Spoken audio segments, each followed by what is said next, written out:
Hai guys, aku di sini balik lagi sama Trisha, pemilik Balleton Flower Chef. Kali ini kita akan bincang-bincang tentang berbagai hal, tentang womenpreneur dan juga tentang relationship.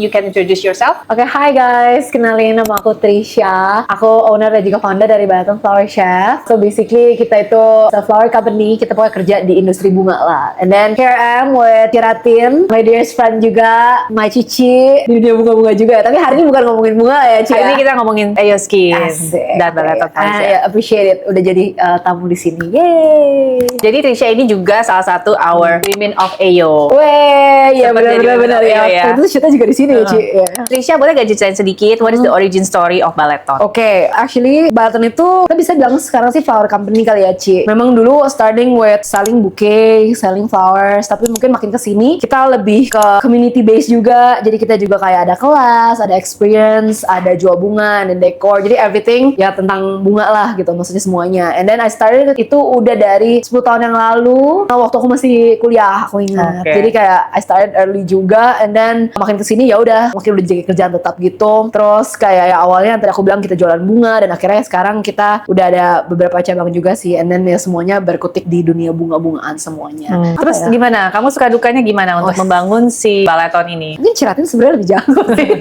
kalau ngomongin duka bunga ya. Tapi kayak I feel like bunga itu is a very interesting industry. Kayak kita itu jualan bunga at the same time, tapi at the same time juga kita juga kerja di art industry juga. Jadi kayak aku suka sih balance itu. Tapi kalau ngomongin suka duka ya, duka gitu. Mungkin makin kesini karena mungkin kita juga makin invested ke industri bunga gitu. Mungkin satu hal yang mungkin masih jadi kayak calling kali ya, Ci. Kayak pengen sebenarnya lihat kalau industri bunga kita tuh bisa maju. Karena aku berasa industri bunga kita tuh kayak belum semaju itu. Apalagi kalau kita ngeliat negara sebelah kan, Ci. Kayak yang selalu kita ngomongin lah, kayak hal-hal itu yang kayak masih sering dianggap rendah. Apalagi kalau cewek ya kan, kayak florist itu dijadiin kayak job yang florist yang jualan bunga itu. aku tuh berasa sometimes kayak lu kerjanya apa? Florist, kayak I'm a florist atau kayak I own a flower shop, flower company. Yang jualan bouquet itu ya. Padahal kan kalau kamu lihat industrinya kita juga nih, orang-orang awam tuh nggak sesimpel itu. Maka aku suka, mungkin kalau kita ngomongin duka, kayak aku masih sering ya, apalagi kita cewek, aku tuh berasa sometimes role kita job ini tuh masih sering dianggap rendah sama orang, kayak kurang keren enough, kurang professional enough gitu. Padahal di luar sana, maksudnya ini tuh udah jadi sebuah kerjaan yang very nice gitu. Maksudnya yang kayak memang quote and quote ya dipandang juga. Kadang-kadang orang apalagi cowok kan, aku pernah dapat satu memes lucu banget, aku sering ngomong juga kalau di podcast ya. Ini message buat cowok-cowok, katanya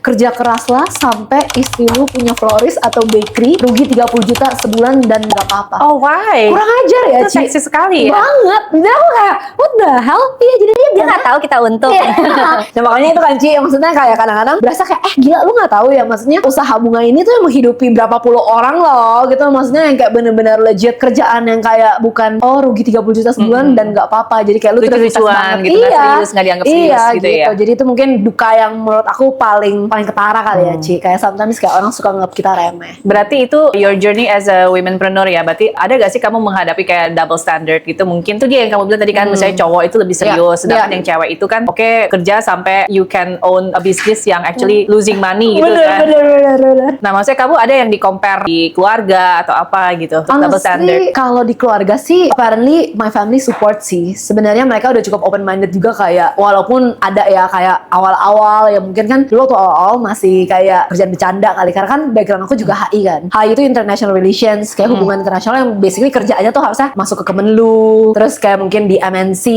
gitu. Terus waktu itu ingat banget waktu lulus, and then kayak aku coba-coba bunga ini tuh, papa ada sempet ngomong dulu kayak lu lulusan HI jadi jualan bunga gitu.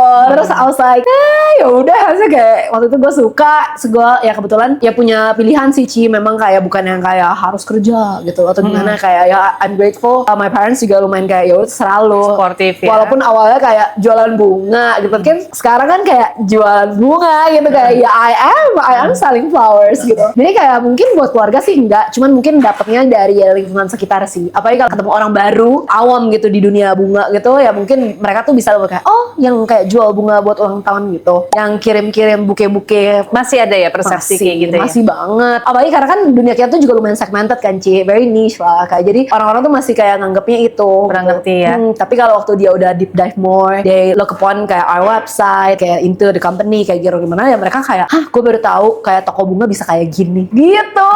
Jadi kayak mungkin sering dapat double standardnya tuh dari orang-orang sih. Karena mungkin juga aku ngerti banyak juga orang-orang yang treat our job tuh kayak gitu. Kayak oh yaudah udah nikah nggak usah kerja lagi, buka bunga aja gitu, belajar bunga atau Gak usah pusing gitu ya. Iya, gitu. Jadi gak ada problem gitu ya. Padahal dia kan nggak tahu ya, pusing banget loh ya kan. Sebenarnya betul sih, flower industry itu di Indonesia lebih it's like a creative business Benar, kan. benar. Tapi kalau di luar negeri itu sebenarnya dia tuh ada ibaratnya jenjang pendidikannya. Jadi itu diakuin gitu loh by the government dan bahkan disupport jadi salah satu keahlian. Betul, Jadi saya betul. seperti S1 gitu Betul, loh, keahlian betul. kayak hairdresser. Benar, benar. Sedangkan di sini memang belum ada Benar. supportnya. Benar banget. Dulu aku kenal Trisha dari 11 years ago, Ya, dari probably 2015. Fast forward ke sini, I Ya. see Trisha udah lebih mateng, ya, lebih different, growing ya. Jadi lebih ya everything good lah, maksudnya Ya. lebih mateng ini. Nah, gimana kamu menjaga your mental load? Apalagi kamu creativepreneur, maksudnya Ya. you do everything yourself. Ya. You have to present yourself steady image Ya, gitu ya, kan. ya, Terus yang ya. kayak di depan orang juga mesti, apalagi kamu cewek ya, kamu Ya. nggak bisa marah-marah atau bagaimana apa. Ya, ya, yang ya. dituntut untuk selalu terlihat baik gitu kan. How you keep with that your peace of mind, terus your mental load itu gimana? Oh, Kamu it's feel depressed easy atau apa sih. gak sih? You know, sometimes. Again, I don't say it's easy. Kayak I don't say like I always feel happy gitu atau kayak nggak stres. Tapi pasti ada sih Ci. Ya namanya juga kerja kan. Kayak aku bayang sih kalau tadi abis Cici ngomong tadi kayak ya kamu harus selalu happy seakan-akan kan, and then you have to be kayak presentable all the time lah. Ya aku tuh mikir cuman I have to keep it balance aja sih. Kayak di otak aku cuman itu doang. Sama ya again ya, balance tuh bisa banyak kan, bisa kayak spiritual juga, kayak misalnya kayak lifestyle atau kayak health atau kayak emotion dan lain-lain. Aku tuh berasa yang paling bikin aku ya how to maintain pastinya tuh tidak melupakan diri sendiri. Ya sometimes kayak kita berdiri, kita bekerja, kita be there tuh for everyone, buat orang lain kan. Tapi kadang-kadang kita suka lupa sama diri kita sendiri. Nah at least for me itu tuh my hobby, Seperti apa tuh? jalan-jalan. Oh. Jadi Kemarin kayak baru pulang dari Vietnam. iya kan itu baru pada Vietnam kan. Jadi kayak I always try myself tuh buat memprioritaskan itu. Karena itu yang keep me sane gitu. Itu yang keep me kayak motivated juga. Itu yang bikin mungkin our creative mind tuh juga bisa lebih bebas. Dan jadi aku berasa jalan-jalan tuh memang sampai detik ini mungkin itu menjadi prioritas aku. Masih prioritas gitu. Malah ya kadang-kadang ide-ide itu kan datang malah dari kita jalan-jalan, kita ngelihat orang di luar seperti apa yang kita bisa bawa ke sini. Itu yang bikin aku berasa ya kita bisa balance gitu semuanya. Satu hal yang aku syukurin sih, kerjaanku ini mungkin aku suka juga. Kayak I like to meet people kayak through flowers, kayak I love flowers. Jadi aku berasa pas aja sih Ci sama aku. Walaupun aku aku highlight ya, it's not easy. Maksudnya nggak kayak kamu depressed gak sih? Ya puji Tuhan enggak sih Ci. Kalau depresi belum, tapi stres ada gitu. Jadi aku berasa kayak ya dijalanin aja sampai sebisa aku, sesemangatnya aku, sama ya lihat hasil yang kita kerjakan itu bisa impactful buat orang, itu yang lumayan rewarding for me ya, personally. Berarti your life hack itu adalah kamu jalan-jalan. Itu ya, Refreshing. memprioritaskan kita lah gitu. Oke, kalau 11 tahun itu kira-kira what would you do differently pada saat kamu start? Mungkin pada saat kamu umur maybe around 17-18, kira-kira what would you say to yourself? Oke. Mungkin kalau aku punya kesempatannya lagi Ci, kayak kalau buat ngomong to my younger self gitu ya, kayak aku bakal suruh dia untuk jalan-jalan lebih banyak deh. Walaupun gini ya, walaupun maksudnya I don't regret anything, I'm grateful all the trips yang pernah aku pergi. Cuman mungkin kayak aku tuh dari dulu tuh pengen banget sekolah di luar negeri, tinggal di luar negeri. Kayaknya kalau aku boleh ngomong dulu, mungkin aku bakal kayak paksa gitu, kayak pokoknya sebelum lu kerja, mungkin aku bakal kayak take a break gitu, atau mungkin kayak setahun di luar belajar bunga. Ya fine yang kita suka sih, tapi kayak mungkin aku bakal paksa diri aku untuk kayak tinggal di luar atau belajar lagi di luar biar nggak ada kayak what if lagi gitu. Mungkin ya itu doang. Tapi other than that ya I'm very grateful for my life sih. Kamu pernah gak sih ngerasa, oh kayaknya gue kayak pengen stop aja? Pernah sih. Kayak feeling lost, kayak capek. Ya mungkin buat temen-temen mungkin di luar sana, kayak you've been in the industry juga udah cukup lama, pasti ada momen-momen kayak kita lumayan kayak bosen kali ya, capek, atau bahkan kayak ya Allah yang kita lakukan ini kok kayaknya orang kerja kayak gitu, tapi kayak wow udah kayak gini, tapi kok kita kayak kerja kayak gini gitu. Maksudnya memang di industri yang lumayan unik ada sih. Cuman waktu itu sih I try to find the goals aja, kayak value-nya apa. Karena kan dulu kan I started juga early banget kan, kayak you know lah, waktu you met me juga still kayak zigot gitu, kayak semua kecil banget. Aku inget banget ketemu you juga kayak hi Ci gitu, kayak masih kayak super cute gitu.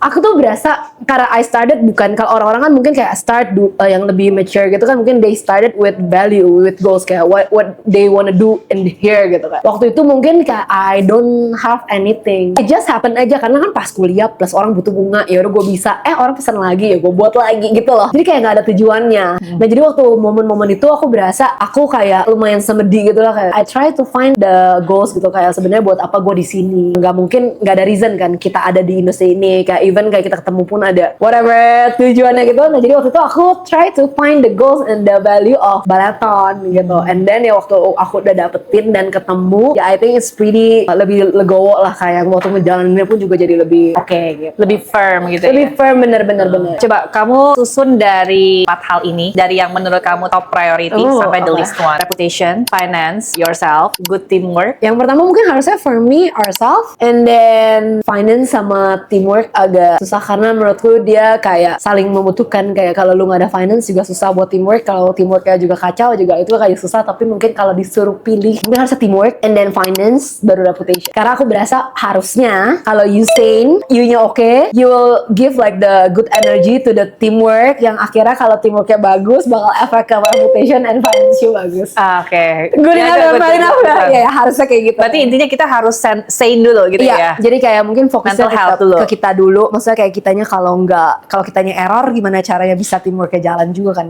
Kayak Iya. kita mungkin start with ourselves sih. Sacrifice apa yang paling mahal buat kamu lakukan untuk mengembangkan si Balaton ini? For sure, time sama emotional. Kayaknya itu lumayan paling banyak yang aku kasih ke Balaton ini sih. Karena menurutku di Balaton itu human resource-nya lumayan penting buat aku personally. Jadi tuh aku lumayan suka build the emotion things happening di Balaton. Kayak mungkin kayak I invested my time to go to meet them, ngobrol, kayak lumayan invested gitu. Ya makanya kan sering banget kayak misalkan kalau kayak aku ketemu sama Cimeri gitu, misalkan wes kita ngomongin Cimeri, ya aduh you too much katanya. Kayak invested yang lu kasih itu agak terlalu berlebihan karena memang backfire. Ada beberapa yang backfire lah, tapi aku tuh berasa I think it's just a different method of people aja kan, kayak tergantung kayak gimana maunya. Tapi aku cuma berasa kayak bingung aja kalau aku tuh gak ketemu manusianya. Kayak aku kerja sama orang tapi aku gak kenal sama orangnya, itu is pretty absurd for me gitu. Jadi makanya kenapa I try to invest myself lumayan lebay ke orang-orang. Jadi kamu invest to the people gitu ya. Bener, itu kayak terlalu, ya aku gak bisa bilang terlalu, tapi kayak ya adalah beberapa kasus yang membuktikan kayaknya terlalu lebay gitu. Sometimes I treat them, udah kayak family aku gitu. Tapi padahal kan secara profesionalitas gitu, secara company itu there's no family gitu. In the office, outside the office, ya lu mau jadiin itu bener-bener kayak mungkin anak lu, partner lu, itu suka-suka kan, kasar ya.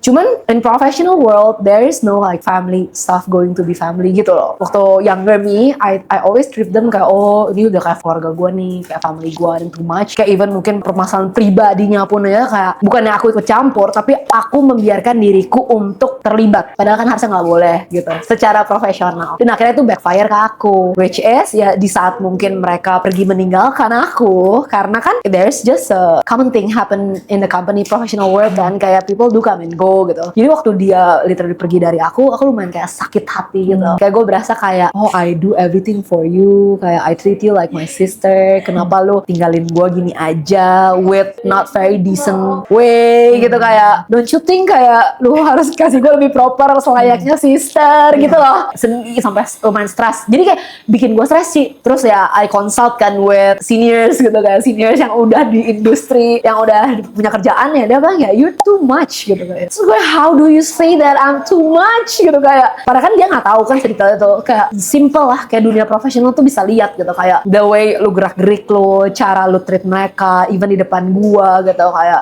waktu itu aku ditegur sama Cici ini gitu kan, sadar lah, kayak lu pikir lu di dunia tipu-tipu, di dunia dongeng yang kayak lu baik ke orang bakal kayak give you everything gitu. Nggak ada yang kayak gitu, kayak be normal dan realistis aja. Jadi saat itu jadi belajar gitu. Oh iya bener ya, yang me have to really learn gitu. Dan mungkin gua harus sakit hati dulu sampai akhirnya mungkin ya I jadi pribadi yang lebih kuat lagi gitu. Kayak oke, ya udah, ya that's what it is. Kalau emang So harus, people ada take you for granted juga ya.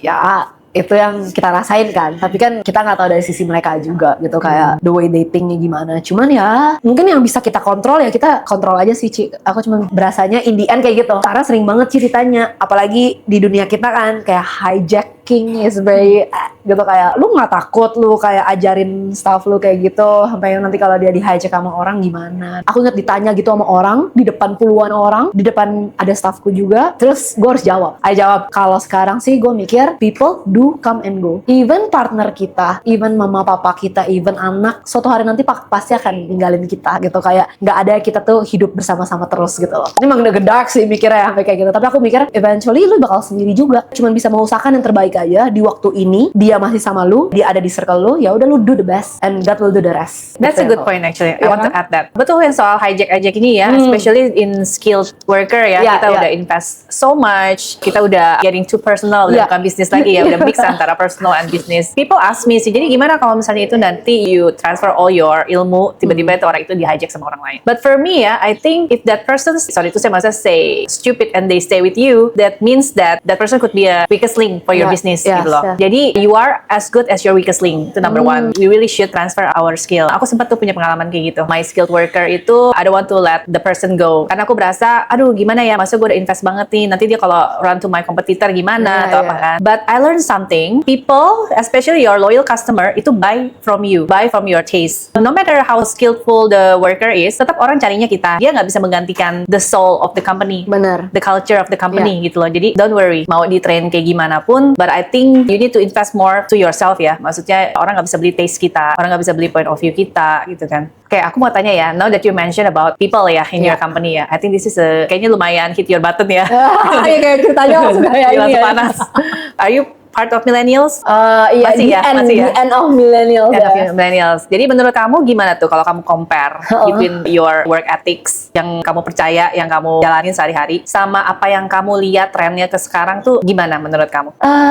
Kayak mungkin kan orang-orang suka ngomong kayak, oh kalau Gen Z people like nowadays like crazy gitu kan. Tapi kalau aku dari sisi aku, kalau di Balaton sendiri tuh memang yang kerja itu banyak kan Gen Z. Kayak kita lumayan kayak muda-muda semuanya, kayak anak-anak semuanya. Tapi aku berasanya nggak sampai kayak iya bener sih Gen Z kayak gitu loh. Karena aku percaya good people attract good people. Dari aku ya, nggak tahu orang lain, tapi dari sisi aku bener-bener percaya dan mengaminkan itu. Jadi if you good, if you lead good and you be a good leader, otomatis orang yang datang tuh juga bakal orang yang sefrekuensi sama lu. Jujur aku nggak pernah punya pengalaman yang kayak ya emang bener tuh kalau Gen Z gini-gini. Enggak sih, karena menurutku Gen Z yang even aku ketemu sekarang, our staff malah they follow the culture ya, they follow like the rules here. Bahkan aku ketemu banyak anak Gen Z atau kayak anak-anak Balaton, staff-staff kita tuh yang kayak amaze me. Dan sebaliknya, kalau ternyata dia adalah orang yang off, yang bukan sefrekuensi kita, ya paling hitungan bulan nggak bakal tahan juga sama kita, nggak bakal tahan juga sama cara kerja kita. Jadi kayak mungkin orangnya biasa habis probation ya udah go. And then ya aku juga nggak apa-apa ya emang probation dibuat untuk itu kan. Yang penting makanya aku tadi setuju kamu ngomong you have to invest yourself. Bukannya egois ya mikirin diri sendiri, tapi kalau kitanya bagus dan kitanya ya selama kita nggak merugikan orang lain ya, I believe. Aku rasa ya kita in the end akan attract orang-orang yang bagus juga sih. So don't you worry. Oke, jadi the culture of the company itu penting ya. So you will attract who you are gitu ya. Yes. Oke, I have two more question about your professional life. Kamu berasa made it kalau kamu udah apa? I feel like I made it kalau aku udah bisa jadi impact buat orang-orang. Mungkin it started with the flowers itself ya Ci. Kayak kita kan bikin bunga itu untuk orang lain merasakan sesuatu. It started waktu itu aku mikir, oh gue buat bunga tuh buat apa sih? Oh buat bikin orang bahagia. Kayak kalau ditanya made it sampai mana, mungkin bisa sepanjang kayak hidup gue berguna buat dia gitu. Aku tuh punya satu pengalaman yang menurutku lumayan touch me banget sampai sekarang. Kenapa makanya aku masih berdiri di sini? Kayak aku suka sharing, aku aktif di social media, even kayak my personal account gitu kan. Soalnya aku pernah sekali Ci, waktu itu sempat dikasih kesempatan buat sharing, basically tentang yang sama kayak gini sih. Tapi ya it's a very good thing makanya guys podcast ini gitu kan. Waktu itu sempat sharing, terus ada satu orang datang. Waktu itu sharingnya di Bali, terus dia datang dari Jawa. And then waktu dia datang, dia waktu Q&A dia ngomong, terus dia bilang, lu tahu nggak seberapa happy-nya gue ngeliat lu dan ketemu lu sekarang di sini. Lu itu contoh nyata yang bisa bikin gue tuh berdiri di hari ini di sini buat ngeliat lu. Terus bingung dong maksudnya gimana. Terus dia cerita, gue ada masanya gue tuh udah pengen mau quit dari hidup gue, karena dia bilang waktu itu dia memang agak lebay sih kedengaran kebenarannya kalau kita cerita gitu. Tapi di saat itu tuh aku juga sampai geter, sampai kayak oh ya, kayak dia bilang gue pengen quit, rasanya gue kayak hidup gak ada gunanya. Mungkin dia waktu itu lagi ada masalah gimana sama keluarga atau apa. At the same time dia waktu itu juga punya bunga florist, flower shop gitu, kayak nggak make it, kayak udah kacau, kayak rasanya dia nggak punya ini lagi. And then they found our page gitu, they found my page gitu online gitu. And then kayak dia ngelihat oh ternyata jualan bunga tuh bisa kayak gini ya gitu, kayak mungkin kayak gini atau enggak, dia mungkin berasa dia lihat kita kan suka sharing nih apa kayak ya karena kita giving the information ya, maksudnya freely gitu sebisa kita. Terus dia bilang lu kasih gue semangat lagi buat nerusin lagi apa yang gue kerjain, sampai akhirnya ini yang biayain keluarga dia untuk keluar dari whatever yang happen gitu. Sambil nangis dia ngomong. Jadi dari situ momen itu aku aja sampai nggak bisa lupa muka orangnya seperti apa. Aku bilang gila ya, even sehal yang menurut kita tuh kecil, kayak mungkin kayak cuman hi guys, hari ini aku lagi bikin bunga ini nih dicampur sama bunga ini nih, bagus loh gitu. Itu tuh impactnya tuh ternyata bisa luar biasa gitu. Makanya dari hari itu aku selalu kayak pegang di hidup aku selalu bilang no matter how small, how big, whatever lah, kayak sekecil apapun lah yang kayak lu lakuin, lu tuh nggak tahu loh impactnya tuh bisa segede apa ke orang lain yang mungkin butuh. Jadi dari situ itu yang bikin aku kayak itu sih goal gue. Dan ya I feel like I made it kalau misalkan gue bisa ngerasain hal-hal itu, kayak oh ternyata dengan gue bacot aja di Instagram gitu kayak orang bisa ada yang berasa sampai kayak gitu. Padahal kan tujuan kita awalnya cuman biar hidup aja Instagram kita, bener gak? View-nya banyak aja gitu, buat bisnis bisnis aja gitu. Tapi ternyata it's just more than that sih. Jadi ya I feel like the really things yang aku bisa consider as a I made it gitu, ternyata yang gue lakuin tuh bisa se-impactful gitu. Oke, itu kan yang intangible ya, Yes. maksudnya tidak bisa diukur. Tapi kalau yang bisa diukur, what do you think berasa kamu tuh made it misalnya nih ya?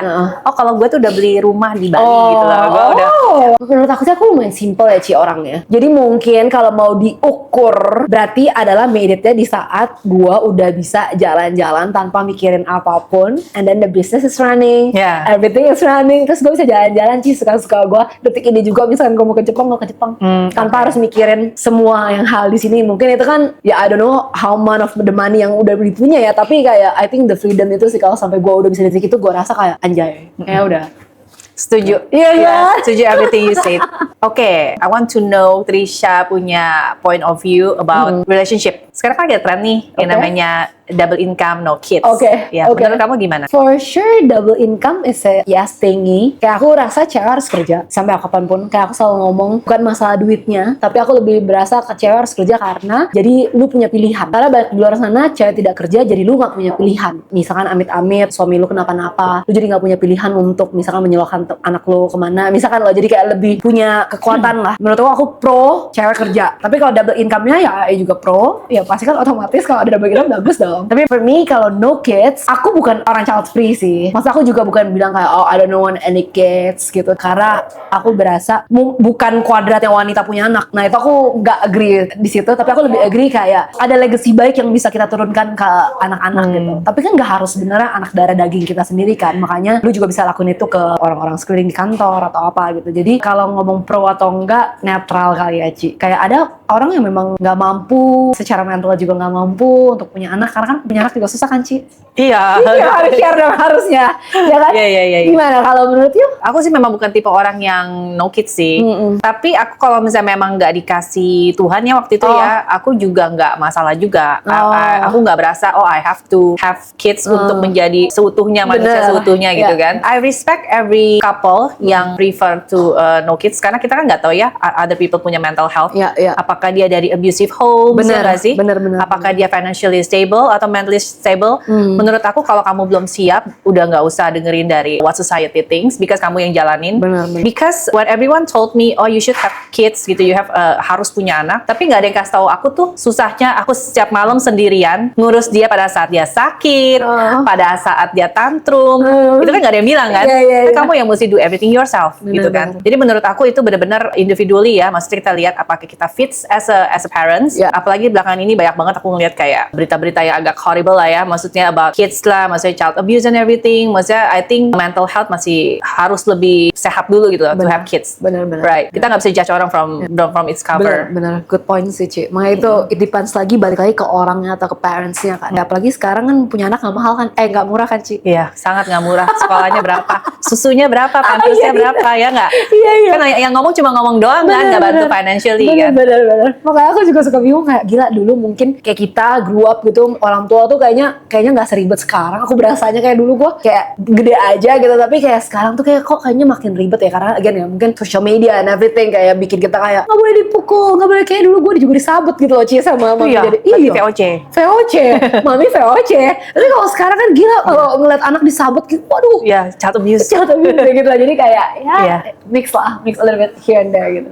Oke, aku mau tanya. Kira-kira kalau misalnya pasangan kamu itu, kamu lebih pilih yang perintis atau pewaris? Waduh, perintis atau pewaris ya? Sebenarnya kalau kita ngomongin cuma perintis sama pewaris ya, Ci, itu kan kayak super general dan broad banget ya. Even kayak pewaris juga banyak tipenya, perintis juga banyak tipenya gitu. Tapi kalau kita mau ngomong kayak mungkin general aja deh, Sa, gitu kan. Lu milih mana? Kalau sama-sama baik, terus kayak sama-sama hard worker. Ada dua pilihan nih. Ya kan? Cuman pokoknya perintis sama pewaris dong. Being realistic aja sih, Ci. Kayak being a perintis itu juga nggak segampang itu kan. Kayak banyak orang yang gagal, banyak orang yang juga gimana. Cuman I appreciate both. Tapi kalau pokoknya baik-baik, hardworking, cocok pewaris atau perintis. Berarti kan kita cuma ngomongin aman-amaninya doang nih.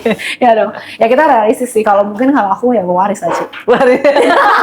Tahu? Iya dong.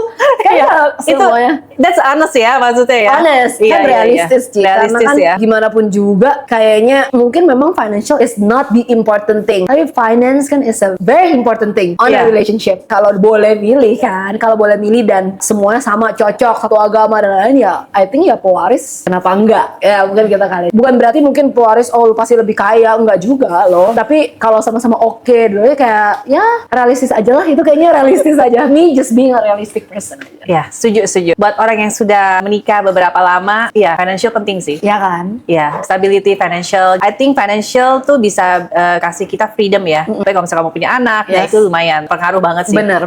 Financially. I'm going to wrap this up. I'm going to ask you one last question. Okay. Itu kira-kira 5 years from now, Trisha itu lagi ngapain? Baleton lagi ngapain? Apakah kamu akan open new business? What will happen to you in 5 years? I believe harusnya di umur 35 harusnya punya anak, Oke. harusnya. Baleton bakal masih ada, tapi mungkin Sasa sebagai baleton, misalnya impactful di baletonnya mungkin nggak usah se-impactful sekarang. Udah terlalu involved. Ya nggak terlalu involved, karena kan tujuannya kan cuy. Tujuannya maksudnya kayak kalau bisa baleton bisa berkembang sendiri, udah ada orang-orang yang mungkin makin lebih banyak yang sayang, branch here and there, tapi mungkin again udah bisa aku passing, enjoying my life, still do flowers, I believe, jalan-jalan, atau belajar bunga jalan-jalan gitu kan. Mungkin ke situ sih kayaknya, tapi bakal tetap masih kerja, harus tetap kerja sih. If you can give advice ke orang di luar sana yang younger than you, yang lagi bingung nih sekarang nih gue mau Okay. ngapain, apa mungkin mentok lots of obstacles untuk bikin ini sendiri, apa namanya usaha sendiri, kira-kira apa nih your saran-saran? Aku tuh selalu punya quote yang aku selalu gaung-gaungkan gitu cek. Aku selalu suka if it meant to be, it will be. Ini kayak kalau itu memang jodoh lu, punya lu, Tuhan udah taruh buat lu, itu bakal punya lu. Tapi waktunya itu kapan, itu Tuhan yang tahu dan lu usahain. Buat temen-temen yang mungkin lagi struggle atau mungkin lagi mau bangun new business atau apapun, aku selalu berasa just do your best, just do it with a good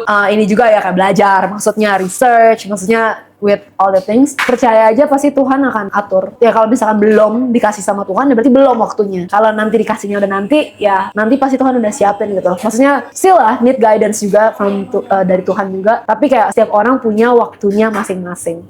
Jadi kayak mungkin yang kejadian di aku ya Ci, kayak mungkin oh lu muda banget, and then kayak oh you accomplish a lot of things in your younger age. Tapi menurut aku tuh age is just a number aja. Kayak mungkin Tuhan kasih gue kesempatannya waktu gue umur segini, tapi gimana cara maintainnya kan nggak ada yang tahu. Nah jadi makanya we still need people, good people around us untuk kayak bisa ingetin kayak gitu juga.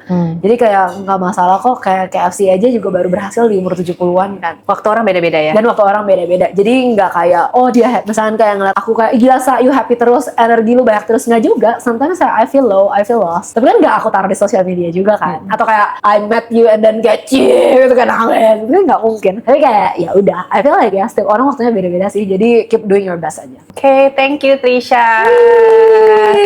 Thank you semuanya yang udah nyimak perbincangan kita dengan Trisha dari Balaton Flower Chef. So, thank you for watching this podcast. I'm so honored bisa jadi guest di sini juga dengan Ciratin. Jangan lupa cek episode sebelumnya yang banyak banget dan bagus-bagus sebelumnya. Ada di mana aja, Ci? Ada di @ayoskin official, ada di Elizabeth Latin Winata juga. Jangan lupa follow @Trisha Lewati and @Balaton Flower Chef di bawah ini. And then please comment kalau misalkan ada yang mau kasih masukan atau bertanya, atau misalkan kalian mau menjawab mungkin beberapa pertanyaan kita atau punya kayak comment upon this, please let us know. We'll kayak so happy bisa denger dan baca juga. Okay? So see you on the next episode. Bye.